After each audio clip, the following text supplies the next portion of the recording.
Welcome to the Business with Beers podcast. This is the place where we help entrepreneurs expand their business, build their wealth, and generate passive income.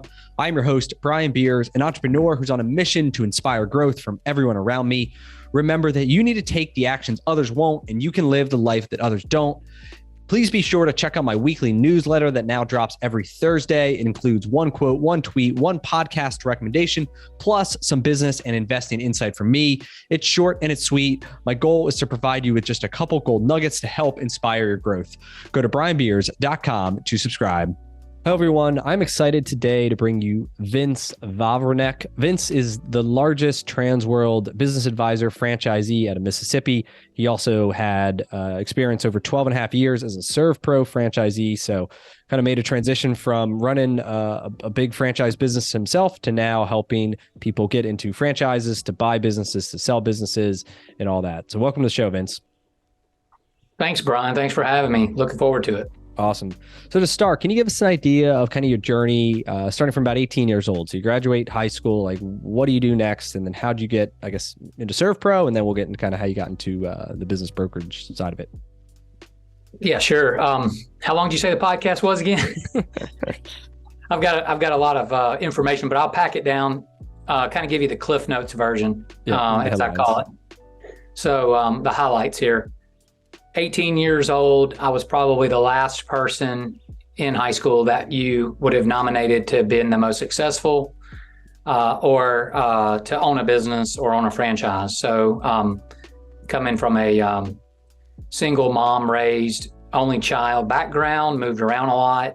And my mom got married my senior year in high school and moved to Dhahran, Saudi Arabia. Oh my God. And in the oil business. They were with Aramco at that time. So I lived with my grandmother in Mississippi at that time. And I decided to finish my senior year here in Mississippi, and then went on to college, graduated from Ole Miss, University of Mississippi, and got a degree in education. I was going to go into, by the way, graduated in 2000, December. There's no really any good jobs in January at that time. This is before 9/11.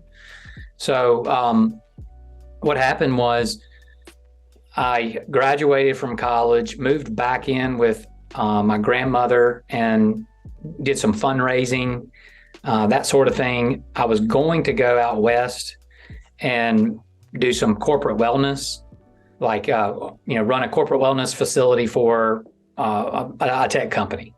That's really what I was, more fitness. Okay. That's really what I was kind of going for. And then we had the .com bust. We had a bunch of different things happen.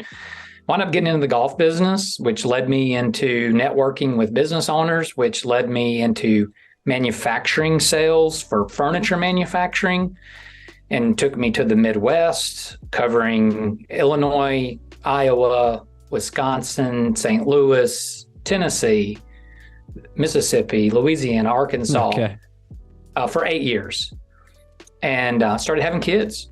So I had my first daughter. Yep. Yeah, traveled. 3 girls now. Only had one at the time. My youngest, my oldest now, Ella. And I had this Toyota Camry with a 4-cylinder that got like 33 miles to the gallon, and I would track my hours in my car. I had this little timer that you would just click, and I just did it every Monday.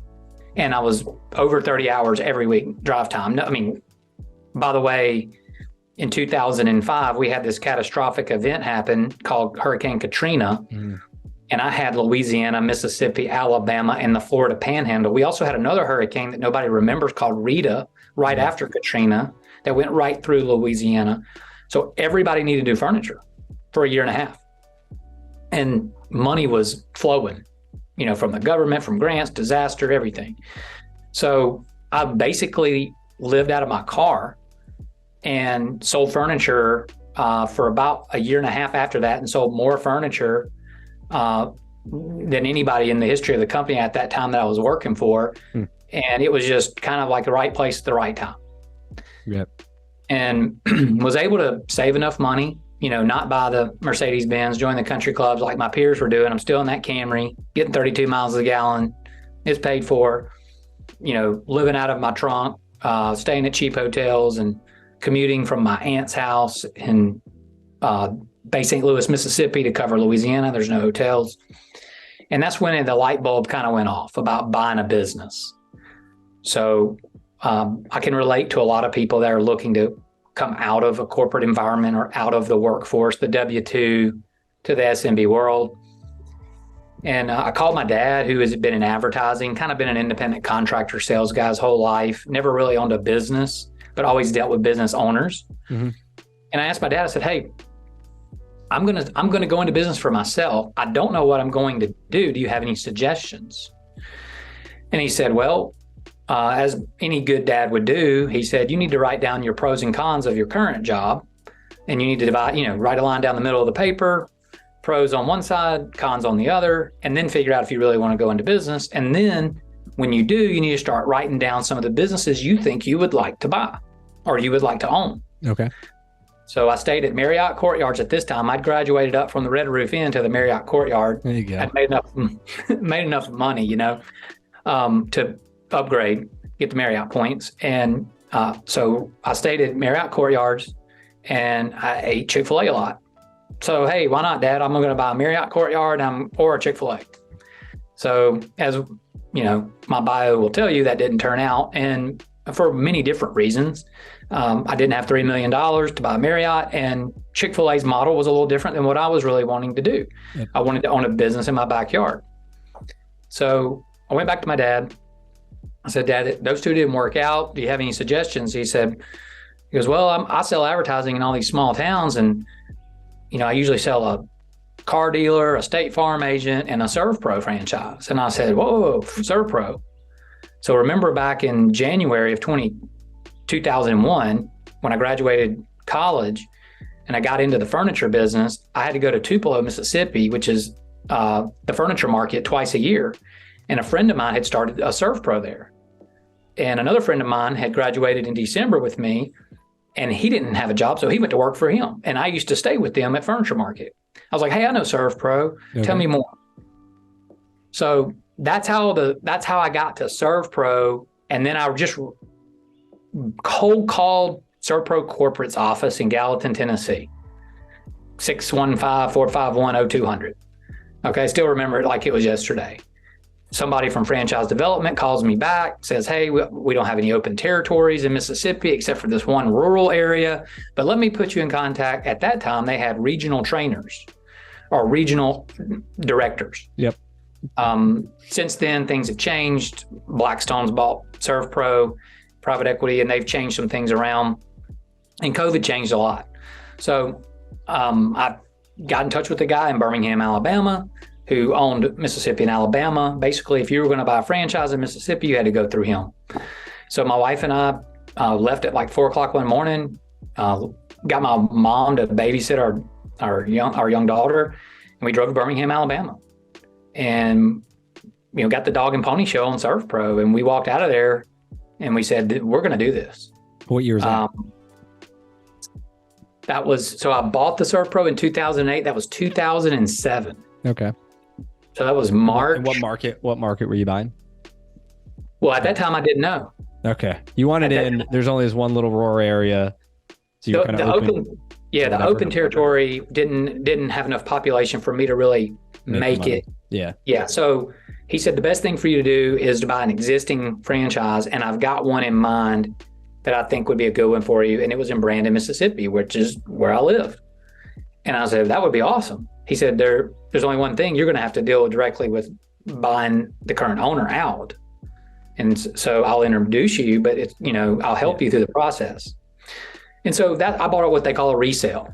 Yep. So I bought an existing franchise that, it was in its infancy stages. Okay. Was it a guy that got in, but then didn't like the business and just wanted to get out kind of thing? Pretty much. Pretty much. I mean, there was one truck, there was some part-time employees, some working equipment, not much, but the brand was powerful. And I recognized that. Now, this is before it became the brand it is today, but it was an emerging brand, and the phone number had been around. He was the second owner. Okay. So the phone number had been around since 2001. And my friend in Tupelo, remember, that I visited, used to stay with, I saw his business grow over the years. Yep. So I'm like, well, I know that this thing can work. And so that's how I got to start. Okay. Yeah. So walk me through some of the growth, like what it was doing sales when you bought it, and like, how did you grow it? What did it look like? Yeah. So the business probably wasn't doing even close to, $200,000 in gross sales when I bought it. The first thing I did was get immersed in the local community. Yep. There is a brand, but at the same time, there were other surf pros. I was in a metro area, so there was another neighboring surf pro. I needed to differentiate myself from them.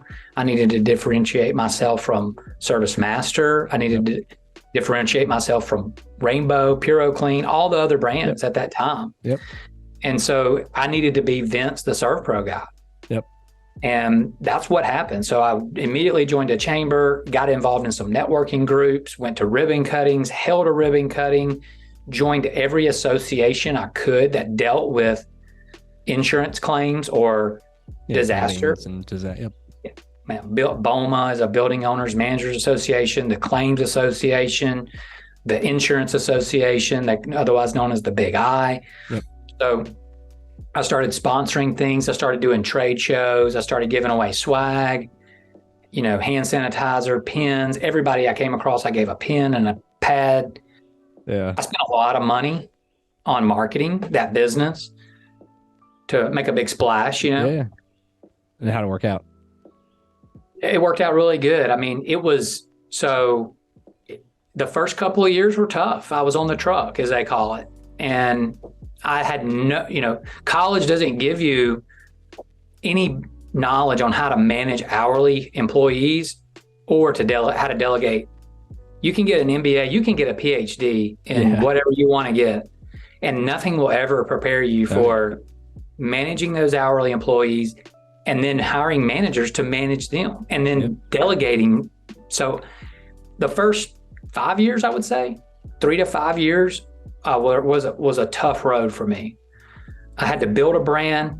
I had to produce the work. I had to invoice it, and then I had to collect it. Yep. So, whereas when I was selling furniture, all I had to do was sell. Yep. And the factory worried about making it and collecting it.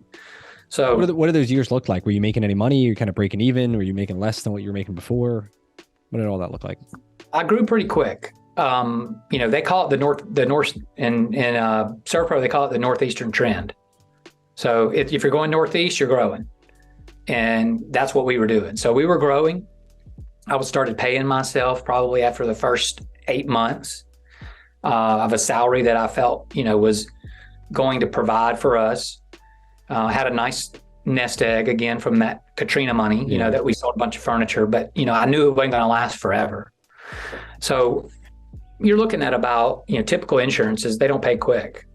Yeah. Your property insurance, they don't pay real quick. 45, 60 days. So I became a master at collecting my money.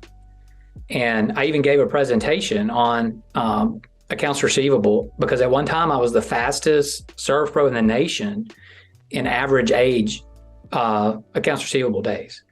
I was under 19 days. Oh, wow. Yeah. I have a friend who owns a Pure Clean, and he, that's his biggest headache is, at times he's doing about $2 million a year or $2.5 million a year now. And like, he'll have $500,000 in accounts receivable, but then he'll have this big thing and he's got to like pay all these guys double time for emergency work. And like, so cash flow, like money's leaving his bank account at a record pace to collect. And it looks good on paper, but then he's not collecting the sales for later. And so, what he's experienced is you're on this like linear projection up, like, your expenses are growing a whole lot faster than you're collecting the money, right? It stabilizes at a certain point, and I think it probably smooths out. But what were some of the things you did to increase that AR time? Sure. So in that presentation, I came up with a slogan, and it was, nobody collects your money like you do. So if you're not involved in the process, then you're not going to collect your money quickly. If you're delegating it to an admin who, is punching the clock, Yeah, I mean, that's what it's not as important to her. We've done too. Him. Like in our business, like we have a whole bunch of money outside. Like we should have no AR. We have like $100,000 outstanding, and then my brother gets involved. He's my partner, and like within 3 days we've collected it all. Like it's a joke, between us. But like it's frustrating too that like other people just can't follow a process sometimes, which is simple as like, did we even send them the statement? Like, no, we didn't. Okay, well, let's start with that. Yeah, let's give them a call. So first of all, we had to develop a chain of custody, basically. An audit trail of okay, who got the invoice. Did we email it to the adjuster? Did we email it to the homeowner? Did we also email it to the agent if we know who they are? So we have everybody involved in the process. Yep. Hey, and we set the tone early with the agent, the customer, and the adjuster. Listen, we're going to provide a service, but we need to be paid for the service in a timely manner. Okay, so we let the customer know that you could get a check with our name on it, your name on it. You could get a check with your name on it and the mortgage company. You could get a check with just your name on it and doesn't even tell you what it's for. Yep. So you have to educate the customer on how an insurance claim works, number one. And then you have to be an advocate for yourself to get paid. And then you have to run an AR report every week. I would run it every Monday, and I would meet once a week with one of my admins who I delegated the responsibility to make sure that they emailed everybody and then followed up with a phone call that they received it, and if they could give us an ETA on when we could expect payment. Now, some people got really annoyed by that. The admins or the people paying you? The people paying us. They weren't used to it. Yeah, because they wanted to pay 2 months from now and you want to get it in 20 days? Was that? They just wanted to pay for it whenever they got to it, I guess. I don't know. I guess I don't know what happened. Or maybe they were just used to everything flowing a little bit slower. Yeah. And, and I would tell them, look, we're a small business. We're growing. We're more than happy to provide this service for your customer, who's also our customer, who has signed, the authorization for us to perform these services. But we need to be paid for these services. Yeah. So a lot of times, if you have a damage, fire, water, whatever in your home, you're going to get a check quicker for the rebuild, the reconstruction, than you are the mitigation. Okay? Or the remediation, whichever one comes first, Yep. So the mitigation is to prevent further damage from happening. That's your fire, water, emergency service. Yep. That's what you guys do. Yeah. And then the adjuster could walk in and cut you a check for your floors to be replaced because he knows what that's going to cost based on square footage, and he can go ahead. That's right. How much damage there is, how much moisture in the drywall and the carpets and yeah. So you got to have real-time data. You got to have real-time data. You have to be monitoring your real-time data and entering that data into an estimating platform daily. And then you have to finish your estimates quickly, invoice them, and then collect them. Yep. So at its peak, how big did you build the business? Like, did you buy more territories? Like, what were the sales like? Can you give me an idea there before you sold it? Well, when I sold it, I did sign a non-disclosure that we would not discuss the sale price and the final volume of the business, but I will tell you that we grew to 11 trucks, 3 full divisions.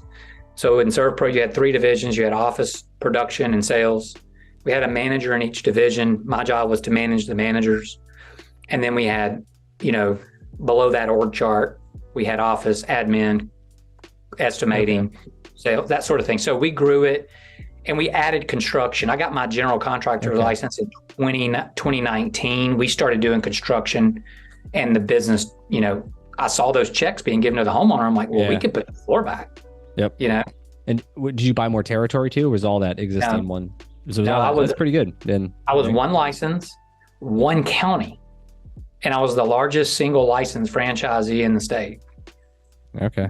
And at some point that they used to share volume back, when that director was involved, and he would, competition breeds, competition. Yeah, we see numbers. Yep. You see numbers, you're like, hey, that guy's doing that. I can do that. So, at some times I was doing more than people that had 2 franchises, 2 licenses. Yep. So I had one county in the Rankin County, Jackson metro area where Brandon, Mississippi is. Yep. Well, that's a cool story. I mean, because, from your, frugality of saving money when you're making all this stuff, selling furniture, but like saving as much as possible, the kind of going all into this thing, and then the hustle of building the business through marketing and just like being on the truck, doing whatever it takes, like to build a business. I think it's a great story. And sometimes people think it's so easy and that like, oh, you just like start this business, it just makes money. But in reality, there's like so much hard work that goes into it. And, you have a great inspiring story for people that, come from, whatever level. Like, it's possible. You do the work, you do the right things, like you can build a great business. Absolutely. And, I have, like every business owner, you have those feathers in your cap, those things that, bookmarks, as I call them, that you remember. And, I can remember on a Friday at 4:30, we always called it payday Friday.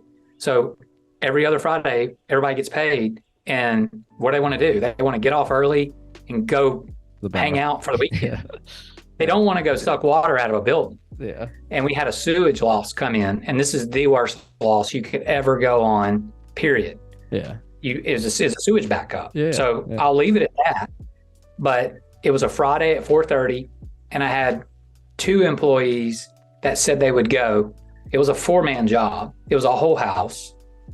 And the city was working on the sewage line out on the street, and they hit something and it went the other way instead of the way it was supposed to go. So it literally shot through the house. It blew the commode off the ground. Okay. Like a porcelain commode is shattered in this whole house, in the bathroom, in the hallway. And it was about 5 inches of sludge. Oh, wow. So from the whole system. And I'll leave it. Yeah. And it was a faulty, city deal, not nothing. And it was a rental house. So then I had to deal with the tenants and all their junk. And I mean, dude, it was one of those moments I'll never forget.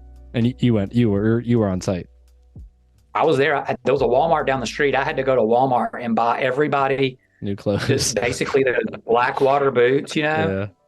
I was like, there's no way we can't walk in this place. Yeah. And, so I went and bought us all, rubber boots, and we threw them away, when we were paid better for that type of job.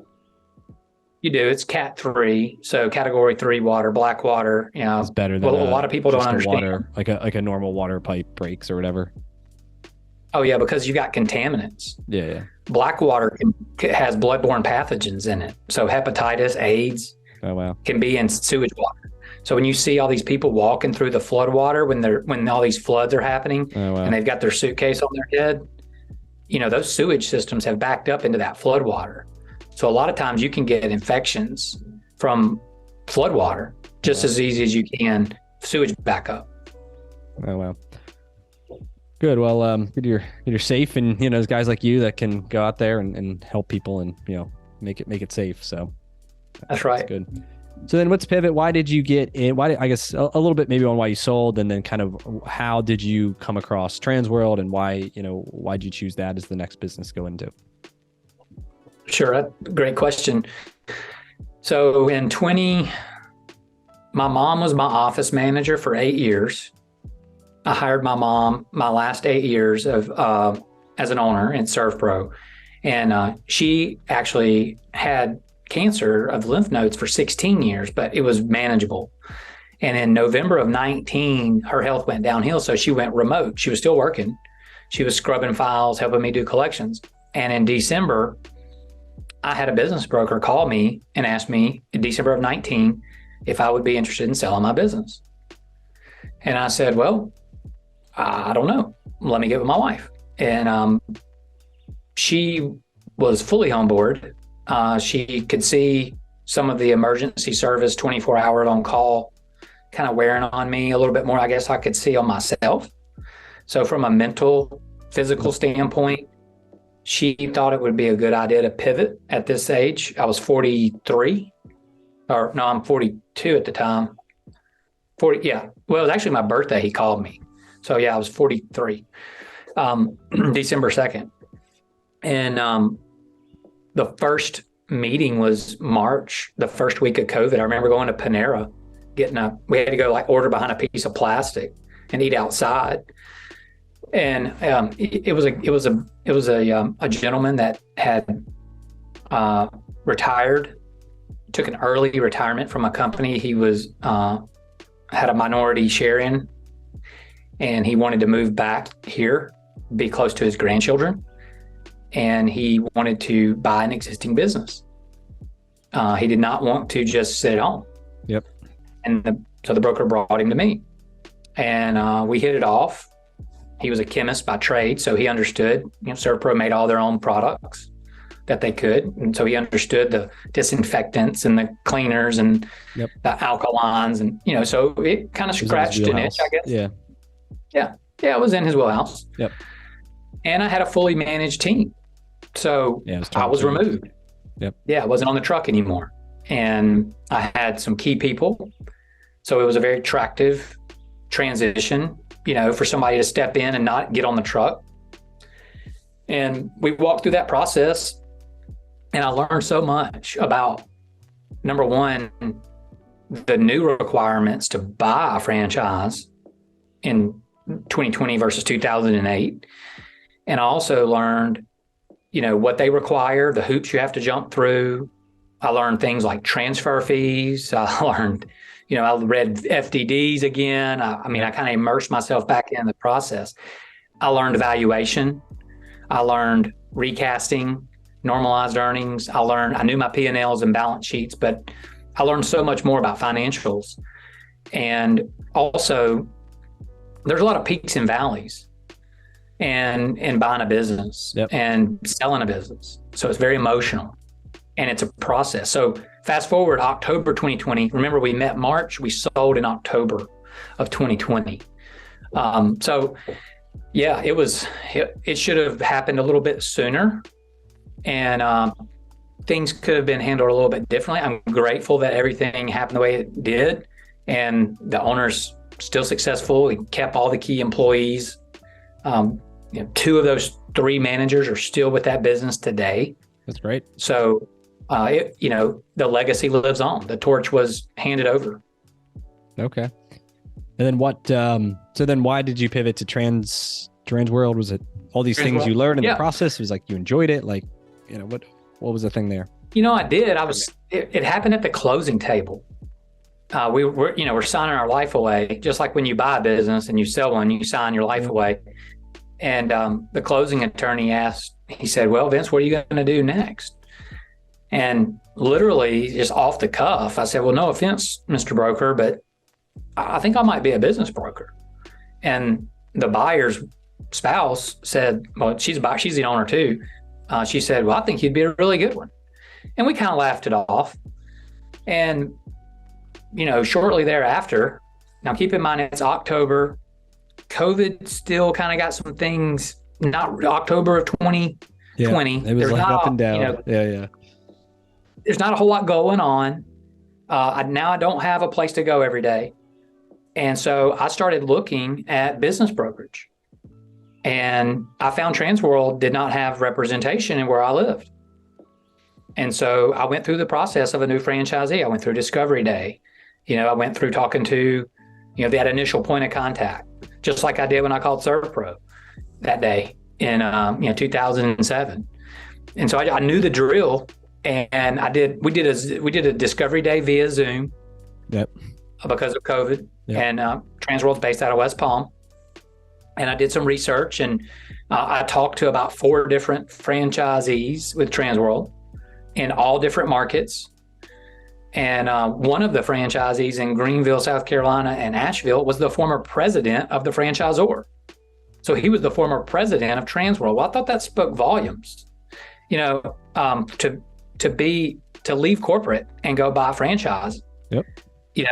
With you and your son, that's a big step. Yeah. And so that was impressive. And then more than anything, it wasn't the story of Transworld that really kind of convinced me. It was the people. Andy Cagnetta, the owner of Transworld. He's not the owner anymore, but he's a part owner. Yep. He was kind of the one that took it to the franchise level with Ray Titus and Bill Luce with UFG. And all those guys are they're first class guys. They have values their mission statement, their vision, everything lined up. Even from a faith standpoint, Ray Titus will tell you, he's a supporter of Palm Beach Atlantic University, which is a Christian school. Yep. So that resonated with me. Yep. That's great. So then can you give us an idea of like a little bit in terms of what does the business look like today? And I know you own a couple different territories, just like for anybody that doesn't know anything about business brokers, can you give me like a 30-foot view here? Yeah. I'll give you the bird's eye view here. So we have 4 franchises, and that goes basically from Hattiesburg, Mississippi, all the way up to the Memphis, Tennessee, Mississippi line. And as a franchisee and a franchise owner, I'm a broker myself. And then I have broker agents that work for me as 1099 independent contractors in certain markets. So I have one here with me in the market, in the Jackson market. I have one in the North Mississippi market, and I have one in the Hattiesburg market. And so our mission is to help business owners walk through what I call the door of freedom. And that door of freedom is at closing, when you sell and you walk out and you get in your car and you look in the mirror, you look at your spouse and you go, okay, what's next? Or let's go do that, whatever that is. And so that's my mission. I'm different than most business brokers. I'm younger. I use technology to my advantage. I follow up. I'm very prompt, very professional, very organized, very aggressively marketing myself and the business. You handing out along pens? With not handing out pens. Not yet. But I'm doing a lot more social. Yep.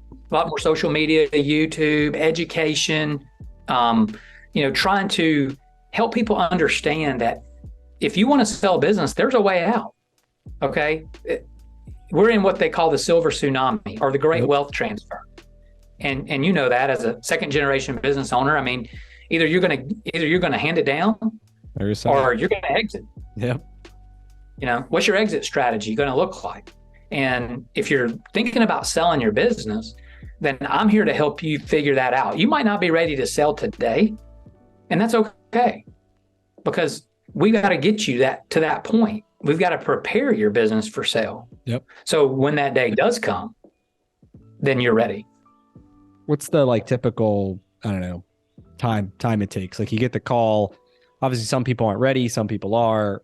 What's like a typical timeline for a profitable, sellable business?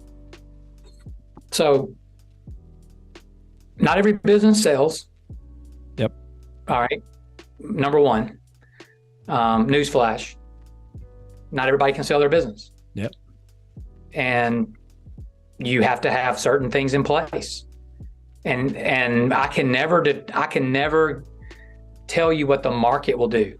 That's the one thing I have learned is I never underestimate the market. I never underestimate the buyer, but a typical deal takes on average 6 to 8 months from listing to close if your business is sellable.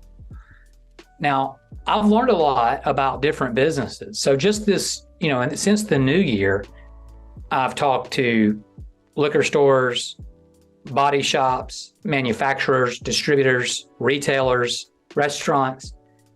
The activity is there. Yep. The buyer activity is there. I think sometimes, and what you're doing is great. You're educating these people on what it's like to buy a business, but also what it's like to run one. And a lot of people think they can just leave corporate America and run a business like corporate America. Yep. And it doesn't. Well, I don't know. I never worked for corporate America, but I imagine it's completely different. Yeah, and every corporation is different too, and how they run. And so comparing each the hustle, no one's there to save you. It's all on you. There's no salary. You're your own insurance broker. You're managing. You're managing everything from human resources to advertising to legal to insurance to payroll. You name it. Yep. So do you only sell businesses in Mississippi or do you go, other parts of the country too? So I have a real estate license also, but I don't necessarily promote myself as a realtor. I have it to sell property with the business owners that have property. So I don't have to rely on another realtor. And I'm so commercial only. And what the beauty of Transworld is that we work on kind of a referral basis. I don't go market my business. I don't go market Transworld Business Advisors of Jackson and Oxford in Alabama. Yep. But I have a relationship with that broker, and I have the relationship with the broker in, Louisiana. And so we co-broke a lot, and that's the power of the network. At Transworld, we say we fish with a net, not with a spear. So our network is huge. I mean, we have over 300,000 registered buyers in our buyer match portal, which is like, the best way I can explain it to you is if you've ever looked for a house on Realtor or Zillow and you get an alert when that house pops up for sale, that's basically what you're doing when you register. There's other Transworld guys who have a buyer that could fit a listing that you're like a seller or a selling one that you're the listing agent for or whatever. So that's how you co-broker. Like they kind of have a buyer, you kind of have the seller, and then you split the commission or whatever it is. Okay, cool. Sure. I mean, they might have a buyer for an assisted living home or a hotel. Do we have listings outside of Mississippi? Rarely, but yes, we do. Some states are real estate states that mandate you to have a real estate license in that state to sell a business. Mississippi is not one of those, but I still have that real estate license anyway. I think it's very beneficial to know the laws. And we, like for example, Florida is a real estate state. So I have relationships, obviously, that's where Transworld's based out of. Yep. If we get a lead on a listing, we can co-broke that with another Transworld broker. So we don't just turn it down. We can help these people. And I have friends in Surf Pro all across the country, and that was my immediate network. Yep. That's great. Cool. I appreciate you coming on and sharing your story here. I mean, it's like I said, it's a great one from kind of a humble beginning to kind of building a great business. And, I think a lot of the values that you have and you've shown, like, it pays off. Right. And I think that should be inspiring for anybody. So where can people get in contact with you if they're interested in learning more or talking about selling a business, buying a business, valuing a business, any of that stuff? Well, our phone number, and I don't know how many people use telephones anymore, but, like they like to text or whatever, but our office number is 601-345-1437. My cell phone number is 601-421-3344. You can text me. I'll text you back. If you call me and leave me a voicemail, I'll call you back. You can email me at vavrunek@tworld.com. And those are all V's as in Victor. Got it. Cool. All right. Well, I have a YouTube channel. I have Instagram. I have, LinkedIn. LinkedIn, you can reach out. Find me on LinkedIn. Yep. Vince Vavrunek. I'm the only one on there. Promise. I bet. Awesome. Cool. Thanks again for sharing your story. We'll link up all that stuff in the show notes too to help make it easy. And appreciate you coming on. Thanks, Brian. I really appreciate it. Awesome. Cool. Thank you. That's all we got for this episode with the Business with Beers podcast. One thing that would really help both us and other new potential listeners is to rate the show and leave a comment in iTunes, Stitcher, wherever you listen. Also, make sure to link up with me on your preferred social media platforms, LinkedIn, Instagram, Twitter, Facebook. You can find all my links at brianbeers.com. Please just share the podcast with anyone who you think might enjoy it. And until next time, remember to take the actions others won't, to live the life that others don't.